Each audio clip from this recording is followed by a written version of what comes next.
오늘은 국군의 날 기념식이 열렸을 뿐만 아니라 뜻깊은 날이기도 합니다. 지난해 부정 청탁 및 금품 등 수수 금지에 관한 법률 일명 김영란법이 시행된 지 오늘로 꼭 1년이 되는 날입니다. 지난 1년 동안 어떤 변화가 있었는지 여기에 나오신 분들과 함께 이야기를 나눠보도록 하겠습니다. 먼저 임광기 위원. 네. 지난 1년 우리 여기서 김영란법의 적용을 받는 김태 변호사는 아니죠? 저는 아닙니다. 저밖에 없는 예. 저도 적용 대상이고 박철하 교수님도 이제는 네. 그 시간 강사나 이런 분들은 적용 대상이 아닙니까? 전임 교수 이상만 되는 겁니까? 현재 강의를 하고 있다면 아마 대상이 될 것으로 알고 있습니다. 근데 뭐 저는 강의를 하고 있지 않기 때문에 아주 자유로운 야인입니다. 자, 임광기 위원, 지난 1년 동안 임광기 위원의 생활에 어떤 변화가 있습니까? 벌써 딱 1년이 됐어요. 작년 9월 28일이었으니까. 주변에 저를 포함해서 동료들이나 또는 후배 기자들한테 물어보면은 많이 편해졌다고 그래요. 편해졌다는 건 뭐냐면 지나치게 밤늦게 술자리라든가 식사자리 이런 것들이 잦았던 이런 것들에 비해서는 굉장히 편해졌다. 그리고 우리 사회가 많이 투명해졌다. 그리고 맑아졌다. 이런 거에 대해서는 대체적으로 공감합니다. 다만 문제가 되는 것은 여러 가지 부작용 중에서 저는 딱 하나만 꼽으라고 한다면은 편해진 것이 맑아져서 편해진 것도 있지만은 지나치게 위축이 돼서 아예 김영란법과 아무 상관없이 지나치게 모임이 안 이루어지는 거 있지 않습니까? 그런 것들은 문제라고 봐요. 예를 들어서 기자가 취재원을 만나질 않고 그리고 공무원들이 민원인, 즉 국민들을 만나질 않고 아예 그리고 선생님들이 학부모들이라든가 학생들이라든가 이렇게 해서 상담을 한다든가 이런 것들을 해야 되는데 아예 그 모임 자체를 안 하는 거 이런 것들은 상당히 문제가 있지 않나 이렇게 1년을 되짚어 볼 수 있을 것 같습니다. 최근 들어서 말이죠. 김영란법이 사실상 유야무야된 것 아니냐 또 이런 우려하는 목소리들도 좀 나오고 있는 것 같아요. 저 아무래도 그렇죠. 그러니까 애초에 김영란법이 시행될 때 그 취지가 옳다는 것은 다 동의를 했으나 워낙 이게 규제 범위가 넓고 규제가 좀 타이트하기 때문에 이게 현실적으로 이 실생활에서 얼마나 잘 구현이 될까라는 그런 어떤 문제점은 지적이 됐거든요. 그러니까 어떤 의미에서 보면 현실에도 조금 더 효과가 있으려면 조금 더 이제 열어줄 건 열어주고 정말 중요한 것만 강도 높게 규제하는 것이 필요한데 워낙 넓게 이 규제 대상도 그렇고요. 애초부터 뭐 언론인이 거기 들어가는 게 맞느냐, 교훈이 맞냐, 이런 얘기들 있지 않았습니까? 워낙 넓고 포괄적으로 규제를 하다 보니까 현실적으로 이게 잘 적용될 것인가에 대한 의구심이 있었는데 실제로 그런 모습들은 조금 보이는 것 같습니다.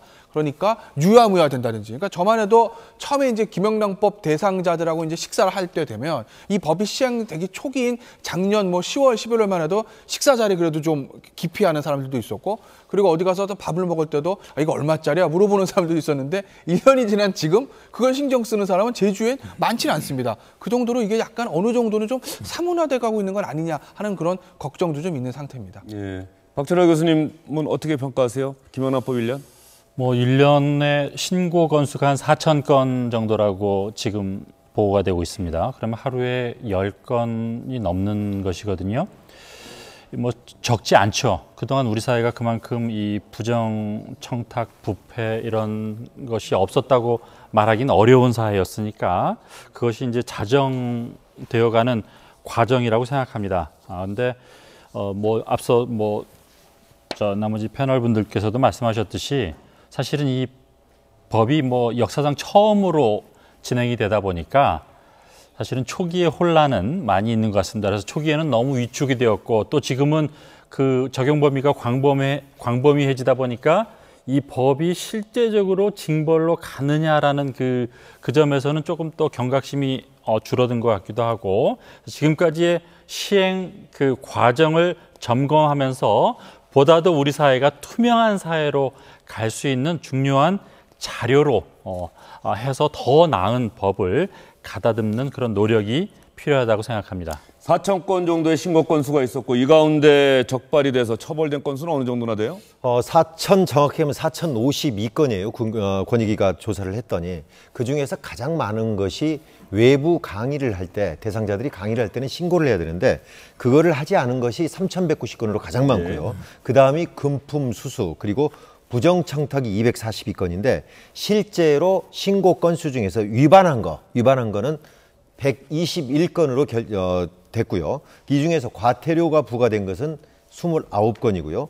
수사 기소된 사건은 11건, 그중에서 확정 판결이 난 건 딱 한 건이 있습니다. 한국도로공사의 고위 간부 김모 씨가 하도급 업체로부터 대표한테 200만 원을 받았거든요. 예. 그런데 그것이 벌금 500만 원을 선고받았습니다. 전에 같으면은 특별한 대가가 없으면 공무원들도 이렇게 뇌물죄로 걸리지가 않았었어요. 그런데 대가를 입증하지 않았다고 하더라도 1회에 100만 원 이상을 받으면은 김영란법 위반이다. 이렇게 해서 딱 지금 처벌된 것은 딱 한 건입니다. 김영란법의 취지가 대가성이 없다고 하더라도, 대가성이 이른바 뇌물죄 아닙니까? 대가성이 없다고 하더라도 어쨌든 간에 어떤 명목으로든 금품을 받는 것은 안 된다.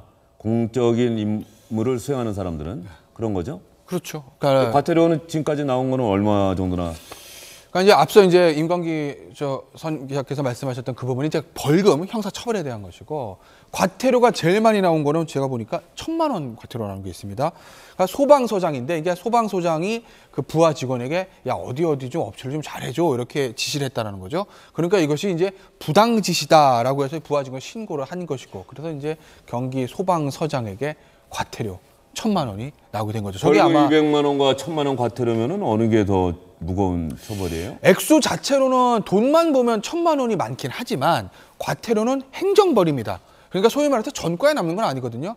근데 벌금은 그것이 뭐 200만 원, 500만 원이 아니라 단돈 50만 원, 5만 원이라고 하더라도 벌금은 전과입니다. 그러니까 돈만 생각하면 과태료가 큰 거지만 나중에 어떤 개인에게 돌아오는 명예라든지 불이익을 생각하면 벌금형이 전과이기 때문에 그것이 더 가중된 큰 처벌이라고 볼 수 있는 거죠. 예, 그런데 과태료 처분 받은 것 중에 말이죠. 과연 이 정도 선물도 꼭 과태료를 부과해야 되나 싶을 정도의 액수도 있지 않아요? 그렇죠. 그러니까 몇 가지 사례들이 있는데 저도 이걸 보면서 과연 이거를 과태료로 하는 것이 맞는가라는 개인적인 의심은 드는데, 일단 업체 직원이 공무원한테 찾아가서 과자를 선물했습니다. 과자를요? 9,600원입니다.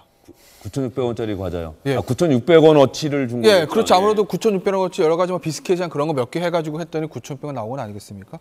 9,600원짜리 과자를 선물했는데 종업원은 과태료 2만 원, 예. 2배입니다. 받은 업체는 과태료 28,000원, 3배를 이제 부과를 한 거죠.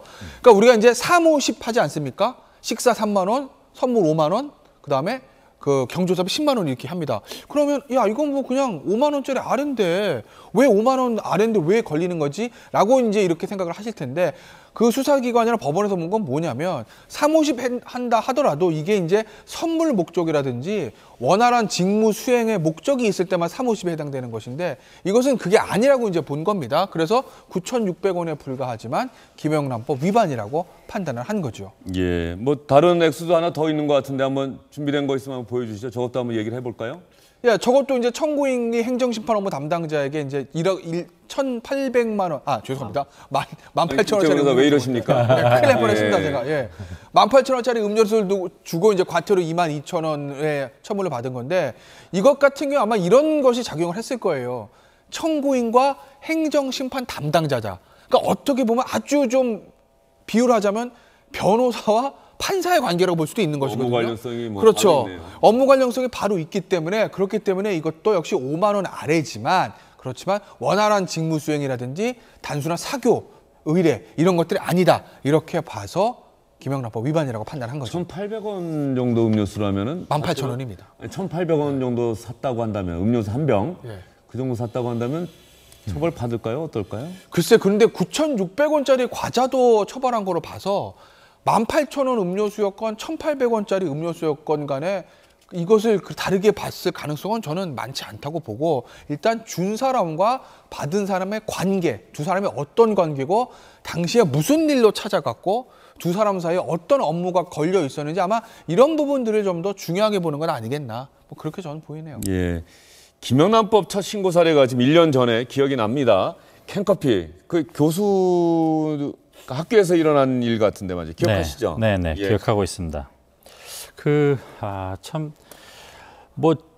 저는 이제 커피를 좋아해서 제가 강의를 할 때면 뭐 학부생들이야 그렇지 않지만 대학원생들 같은 경우는 이제 저한테 논문 지도를 받는 제자들도 있고 그러니까 커피를 많이 들고 옵니다. 그리고 강의를 한 3시간쯤 하면 뭐 목이 타니까 생수를 주기도 하고요. 그래서 저는 늘 이렇게 중간에 쉬는 시간을 해서 두 타임으로 나눠서 강의를 할 때 생수 한 통과 커피 한 잔을 마시는 기쁨을 만끽하면서 강의를 하기도 했거든요.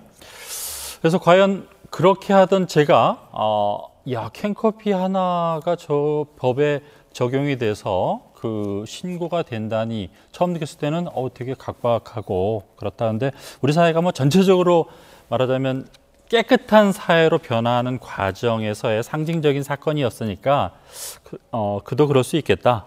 이제라고 지금은 말하자면 그 첫 신고의 상징적 의미를 받아들이는 편입니다. 근데 뭐 앞서도 우리가 이 법이 가진 좀 부작용에 대한 논의가 있었는데요.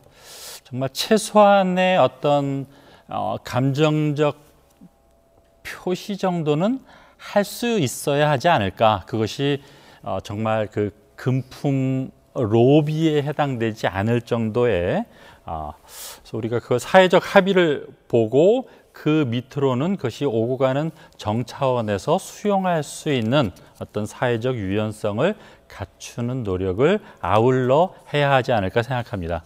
그래서 국민권익위원회 그 상담하는 곳에는 이게 김영란법에 위반되는 건지 안 되는 건지 문의하는 전화가 상당히 빗발쳤다 이런 기사도 제가 본 기억이 나는데요. 지난 1년 동안 김영란법이 시행되면서 많은 그 부분에 영향을 미칠 텐데 이 업계는 정말 크게 망할 것이다, 걱정이다, 뭐 이런 전망들이 있었는데 1년 지나고 보니까 어떻습니까? 그중에서 대표적인 것이 아마 요식업계가 아닌가 싶습니다. 아무래도 50에서 3에 가장 거기에 걸리는 거니까요. 그래서 그때 시행 직전에 한국경제연구원이라고 있는데 거기에서 예상을 했었어요. 김영란법이 시행되면 음식업소들은 8조 5천억 원이 피해가 예상이 된다. 자, 그런데 여기서 중요한 것은 한국경제연구원이 재계의 이해를 대변하는 정경련의 유관기관이거든요. 그러니까 어디서 조사하느냐가 굉장히 중요한데 어쨌든 거기서 8조 5천억 원의 피해가 예상이 됐다고 그러는데 1년 뒤에 계산을 지금 조사를 다시 해보니까 실제로는 1.3% 정말 미미하지 않습니까? 굉장히 하락했다 이렇게 나와 있고요. 전망은 10% 정도 떨어질 거라고 그랬는데 1.3%가 굉장히 적었고 그래서 외식업계에 미친 영향은 클 줄 알았는데 사실은 미미하더라. 그런데 유흥업소들이라든가 유흥지역에 있는 고급 한정식들 이런 비싼 한정식들 있지 않습니까? 1인분에 뭐 10만 원 넘는다든가 이런 쪽들은 큰 폭으로 하락을 했고요. 또 예상을 했던 대로 유흥업소들 단란주점이라든가 룸사롱이라든가 이런 쪽들은 조사 결과 굉장히 많이 줄어든 걸로 나타났습니다. 그리고 특히 이 대기업들의 법인카드로 접대비 이런 것들은 큰 폭으로 떨어진 것으로 나타났고요. 농축수산업과 화훼농가는 상당히 타격을 많이 받았겠죠. 그리고 가장 대표적인 것이 화훼농가와 화훼업계들입니다. 이런 것들은 아주 직격탄을 맞았죠. 꽃이죠. 네, 꽃을 배달하고 우리가 승진했다든가 뭐 어디로 자리를 옮겼다든가 이랬을 때 사무실로 보내는 난들은 거의 25%가 4분의 1 정도가 완전히 매출이 꺾였고요. 그리고 화훼업계들도 마찬가지였고 그리고 고가의 그러니까 갈비라든가 굴비라든가 이런 선물 세트 이런 쪽들은 아주 큰 피해를 봤다 이렇게 나오고 있습니다. 다만 이제 긍정적으로 보여지는 것은 역시 학교 쪽입니다. 학교 쪽에서는 학부모들, 교사들 모두 조사해도 상당히 긍정적으로 보고 있습니다. 한 조사를 보면은요. 김영란법이 시행이 되고 나서 촌지 같은 금품 수수의 관행이 사라졌다 이렇게 물어보니까 학부모들은 83%, 교직원들은 85% 그러니까 상당수가 그렇다고 대답을 했고요. 그리고 교육 현장에는 긍정적이냐 그랬더니 훨씬 더 많은 사람들이 그러니까 거의 100%에 가까운 사람들이 교육 현장에는 다소 부작용이 있더라도 긍정적이다 이렇게 답을 했습니다. 예, 그래서 김영란법 시행 1년 맞았는데 이쯤 됐으면 현실에 맞게 조금 보완하자 이런 목소리도 많이 나오고 있는 것 같습니다. 저희가 국회에서 있었던 총리와 의원의 질의 답변 여러분께 들려드리겠습니다. 공직 투명화 등에 어떻게 기여했는지, 경제에는 어떤 영향을 미쳤는지, 보완해야 할 상황은 없는지 등을 종합적으로 조사하고 검토할 시점이 됐습니다. 현행 정부가 정하고 있는 이른바 3, 5, 10 금액을 10, 15로 조속히 개정할 것을 정부에 촉구합니다. 정무위원회에서는 국내 생산 농축산물에 대해서 청탁금지에서 제외해주는 법을 조속히 통과시킬 것을 촉구합니다. 예, 이낙연 총리도 보완을 한다 이런 목소리가 있는지 종합적으로 조사하고 검토할 시점이 됐다. 이완영 자유한국당 의원은 아예 그 자유한국당의 김영란법 대책 TF 팀장을 맡고 있는데 그 기준을 10-15로 바꾸자.